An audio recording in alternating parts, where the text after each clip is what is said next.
But first we are going to do the Shadowlands Afterlives Ardenweald cinematic reaction, which I haven't watched yet, so I'm completely blind. Alright, this is the third one of the Afterlives series. Whew! Let's go!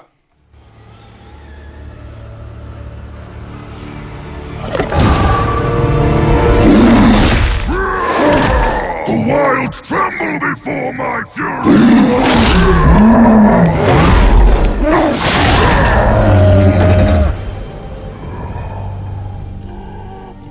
The nightmare's veil is lifted.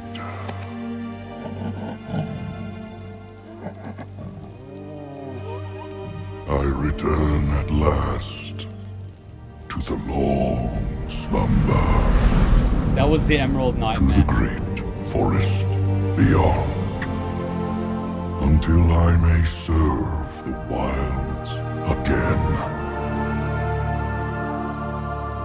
Is this the Emerald Dream?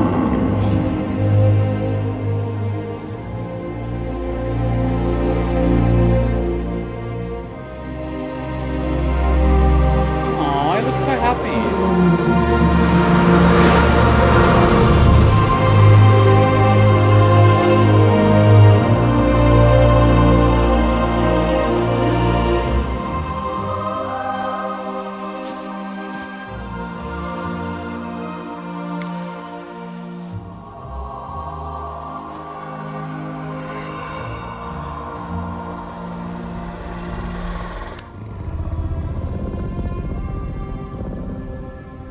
Welcome to my grove, friend. My queen. I shall protect these souls through their winter. I shall see them reborn in their spring. No matter what trial I face. I swear it, my queen. I have trust I issues. swear it. I always think someone's gonna betray someone. I have trust issues. Rest well. And dream.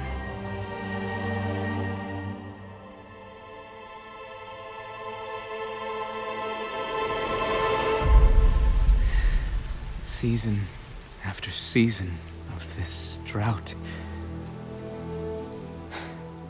Here. Here. It's so little. I know. Oh, wow. There's not enough, is there? Ah, crap.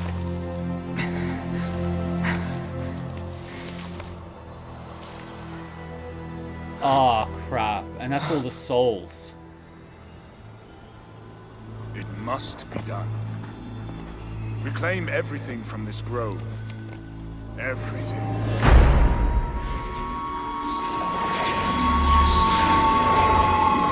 No! This is my grove! You will not destroy them! Arelon, we are not your enemy. Anyone who threatens my grove is my enemy. I swore an oath. Oh, here come my trust My issues queen. again. I kept faith all this time that you would save us. And now you send scavengers to my grove? Why?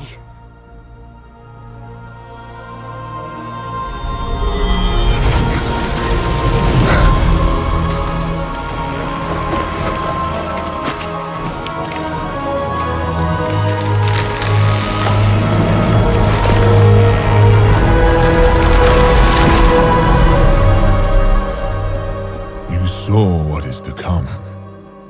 Ardenweald is dying. It must be saved. The Queen is called the Wild Hunt.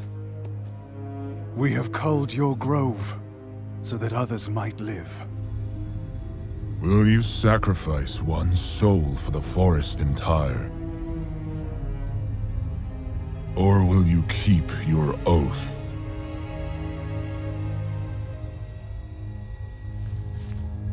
How the F could Your one... heart is pure. I will honor your choice.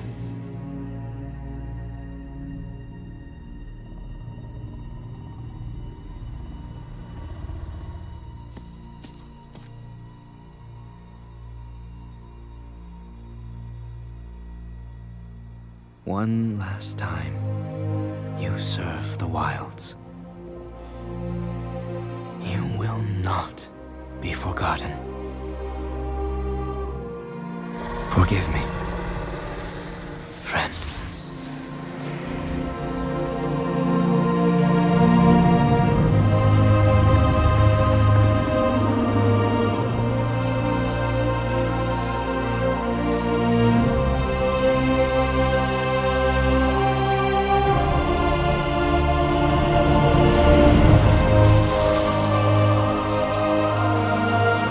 I will hunt for you, my queen. For Ardenweald. And for the souls we can yet save. I swear it. I swear it.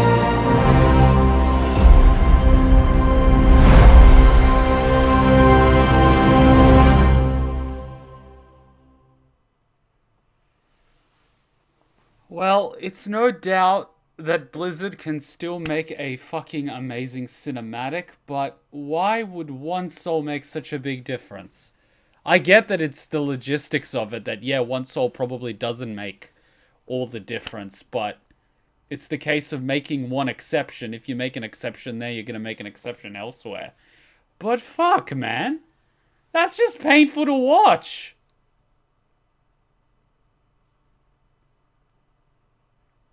For anyone that doesn't know, that was, I think Matt could probably explain exactly who that was for people that don't know. But during one of the expansions, the Emerald Dream, which is another realm, gets corrupted and starts becoming the Emerald Nightmare.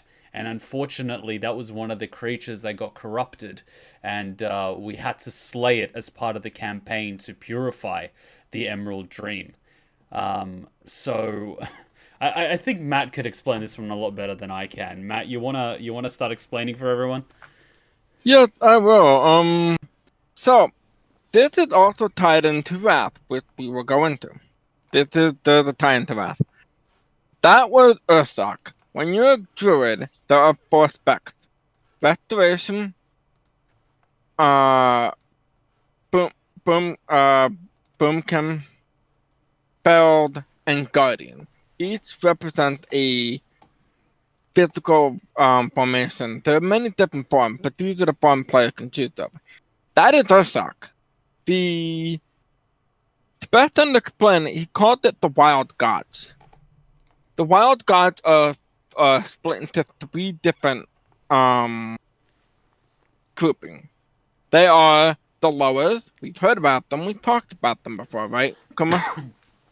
I think we talked about the lower a little while ago, Yeah. but there's some people from last week. But- If you want to think of the lower, they're basically the gods of the trolls. Yeah. But they're also classified under Wild Gods. The Celestials, we haven't talked about them. Essentially, not to sound racist, but the Chinese demigods. So if you want to think of the crew from Kung Fu Panda, the crane, the tiger, I think there was also a bear. What was the 4th one? Yeah. It's basically those ones. Those are the Celestials. Ox, crane, tiger, and then the Jade Serpent. Yep, those are the 4 Celestials, and they're in the Okay. expansion Myths of Pandaria. Those are the 2. The one we're talking about is the Ancient Guardian. The Ancient Guardian is the list. I could be here for the next 5 minutes describing every single one of them. Just know every single manifestation of an animal has one. Panther, fox, bug, Bashir. Some of them are famous ones. Cenarius, Malorn, Tortola, Ursoc, Athena, Agram Megan. It's the boy from the Rays of Fun Dungeon. I don't remember which one it is. Ashman, Athena. These are some of the most powerful demigods. They literally take an army to kill. And this was the bear one. Ursak is one of the most famous and one of the most powerful. He's also had the shittiest luck on the planet. He died in Warcraft 3, literally died fighting for the future and Abazoth, and got killed for it. Okay, he goes to the Emerald, he goes to the Shadowlands. Shadowlands basically works like this. Anyone like the Wild God goes to Ardenweald, they're reformed, they're brought back to life, they're reformed with the anima of the souls that come in. Anima is basically, from what I understand, experience. Every soul has anima. So the souls come in, deposit their anima, and the anima is used to regenerate these wild gods. If you die in Shadowland, you're dead. There's nothing else they can do to you. So basically, you die in the afterlife. It's permanent. There's no resurrection. There's nothing. It's permanent, gone. So he goes back there. Now let's fast forward to Wrath of the Lich King. Do you remember Grizzly Hill? I do a little bit, but we haven't covered it in the lore thing yet. So let's keep it nice and concise. I do. Well, it had nothing to do with Arthas. I'm not sure we're going to talk about it. It had to do with the Furbolgs, which was a side quest they had in there. The Furbolgs, for those who do not know what they are, walking bear race, who can walk on two legs and talk. They're very smart. So they're basically they're intelligent. They're sentient walking bears that have formed a society. They worship Ursak. He is the little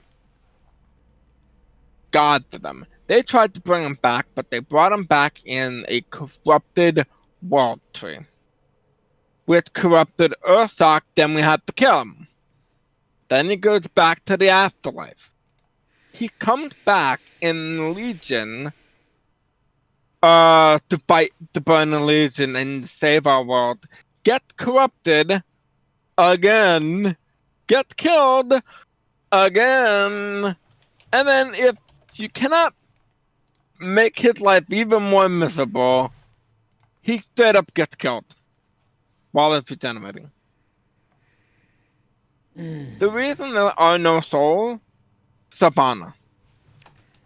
This also confirmed a very important thing.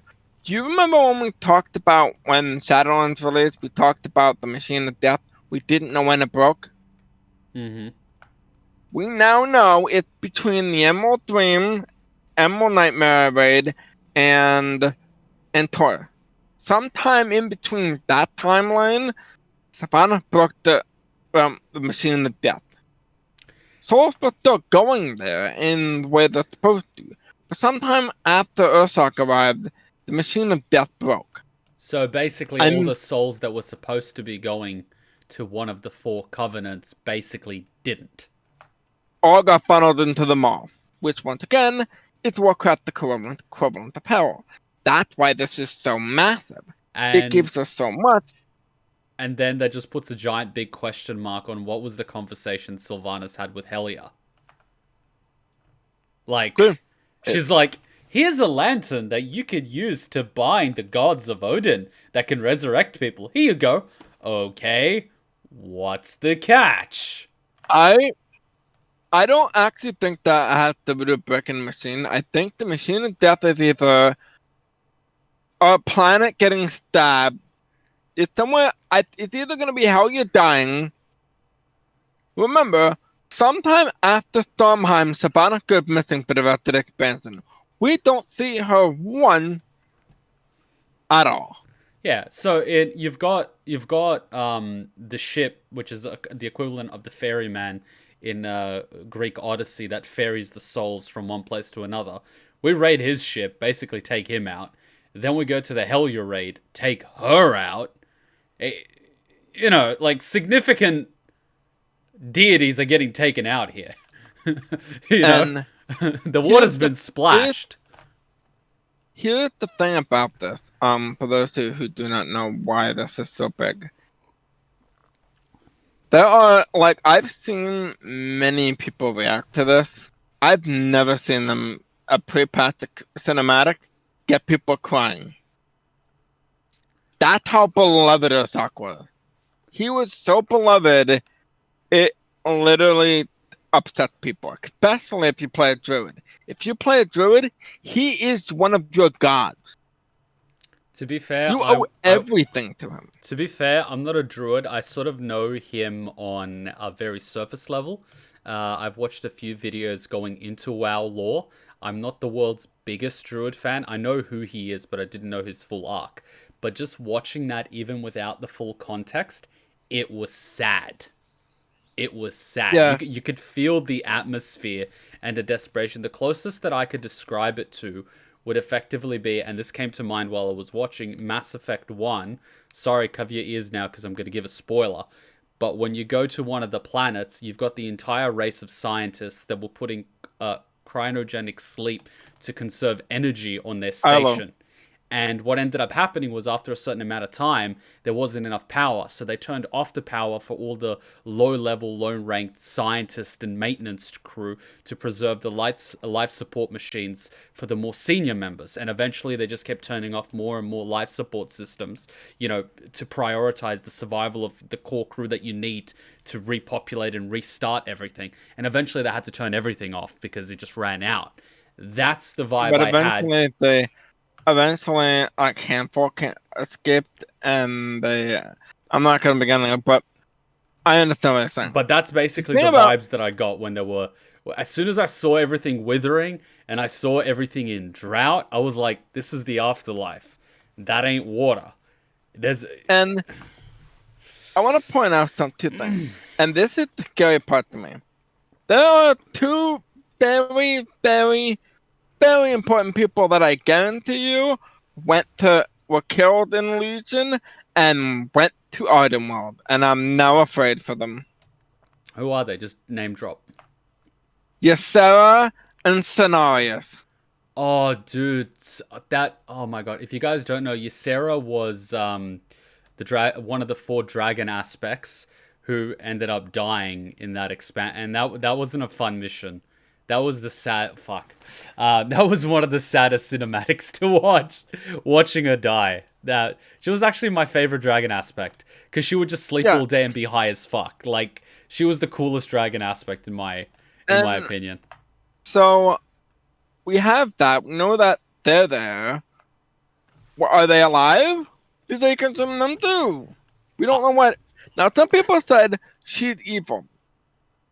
I'm not sold. Because if you look at her face, she didn't have the face of, yeah, yes.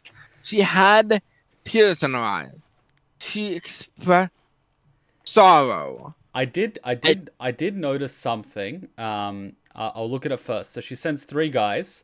They don't fight back, and this is just watching it once. They don't fight back. He's basically turns around. Queen, probably lieutenant or protector, he's probably strong as fuck. He could probably one-shot him with no issue.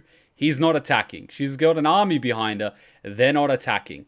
Instead of answering or doing anything, she shows him the vision. She doesn't explain it. She doesn't tell him anything. She shows him. It shocks him. He's basically on the floor. He's defenseless. This guy could literally chop off his head if he wanted to. Doesn't do anything. She's in complete control of the situation. They haven't even gone for it. They haven't even pushed him aside. They haven't even forced their way. They could easily do it at this point. No one's done anything. And then she outright says that he's pure, that she explains the situation, and she said she would respect his decision. Okay, she's got all the cards. She could say, we need it, we take it. But she's basically giving him the choice because it's his grove. There's a certain level of respect on that one. Since you're a meme lord, you're gonna love this part. Are you ready for that? Oh boy. Here's a simp. Give me a sec. Here's Queen. He's doing whatever she tells him. To be fair, have you seen some of the Night Elves? I mean, Malfurion. Come on, admit it.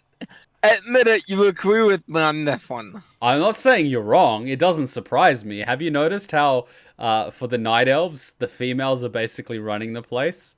I'm not being a sexist here or anything, but I'll be real with you. The females are running the place. The truth.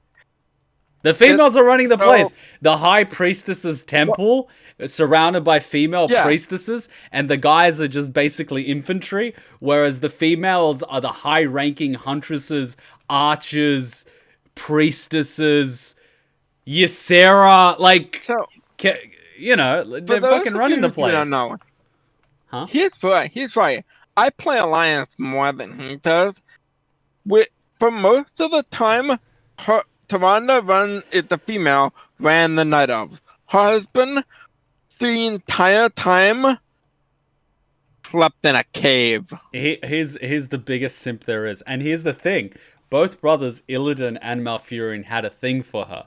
So she basically had two guys that are supposed to be like the proteges. You know, they're supposed to be the shit of their race. She's got them both by the balls. You can't tell me she's not running the place. She's... Except in the case of Illidan, he's not a full-blown. He's not full-blown that way. He's Illidan not. Actually... He went out on his own tangent, right? And he did his own thing, and he's got his own followers. But he had to go to such extremes to get out of the trap of cuckery. But no, that's no. Like, I'm gonna say the first thing I said again. This just proves that Blizzard can still make a fucking good cinematic, time and time again. It does, and they put the cinematic that I remember. Everybody was saying, "Where do you rank? Which one do you expect?" This wasn't the most like people weren't like, "Oh my god, I gotta see Ardenweald." It's called Ardenweald, I think it is. Said it rather wrong, but Ardenweald. Everybody was like, "Oh my god, this is gonna be." They're like Bastion, Tyrion, Revendreth, Maldraxxus. And like most people who played and wanted to go to Ardenweald, no offense, played Druids of Pre. The people who want to go there aren't in the high pop. Every other class wants to go, oh my god, this one. This one was the least wanted, and it was the most. It's on par with Bastion. It's on par. Bastion gets just ahead with the Arthas and Uther. I think this one is because of how beautiful this is. I think the whole thing. I think there's also there's a lot of weight in that Arthas is center stage for Warcraft 3. He's the most well-known, the most iconic. He's the poster child of Warcraft. And then everything when it comes to the Druids, the lore, the Ancients, that's more in the back end. And to explore that, you have to read a lot of the books. Whereas you get a lot of Arthas and the rest of the places in the games. There's also a lot of that. They're more mainstream. Yeah. I will say this. I've been asked by some of my friends earlier today, and I said, "Do you think that the end of the bear?" They will probably. I don't know. I'm just speculating right now. I think they might have to bring a new. They have to bring a new wild god of the bear. Who could they do? Here's the thing. Ursoc has a brother, Ursol. That sounds familiar. Why not Kuma? Because he's the. He's a bear. He's a bear. There's also two more bears. Ursoc has a son and a daughter. His son name is Orson. I believe he's still alive. And Codian. Codium? Well, no doubt that's going to be part of whatever the storyline for the zone is. So that's going to be interesting. But let's to keep it concise, that's all going to be explored in Shadowlands anyway. So let's leave that for then. Let's leave that for then, because we can speculate all we want, but you know, at the end of the day, that's all it is. And that's the best part about it.